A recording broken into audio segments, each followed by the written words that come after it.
Luwas ka sa sulod sa panimalay o eskwelahan. School o eskwelahan. Usa kini ka institusyong pang-edukasyon alang sa pagkat-on. Makita usab sa eskwelahan ang mga estudyante ug mga magtutudlo.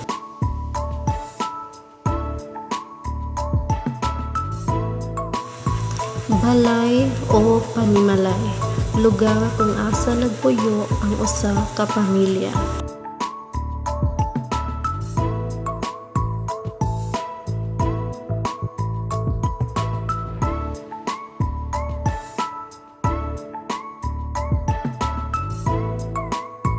Apan, aduna kitay dapat tikayan nga mga butang o buluhaton sulod sa panimalay o eskwelahan. Mga pananglitan, inyong makita na ay kutsilyo, lansang, gunting, zonrox, poison, o blade. Mao kini ang mga butang kasagaran natong makit-an sa sulod sa panimalay ug ang uban naa sa sulod sa eskwelahan. Dili magduwa sa kalayo.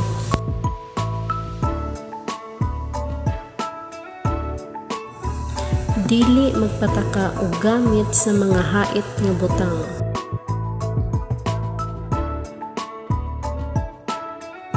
Og siguraduha nga uga ang salog pirmi.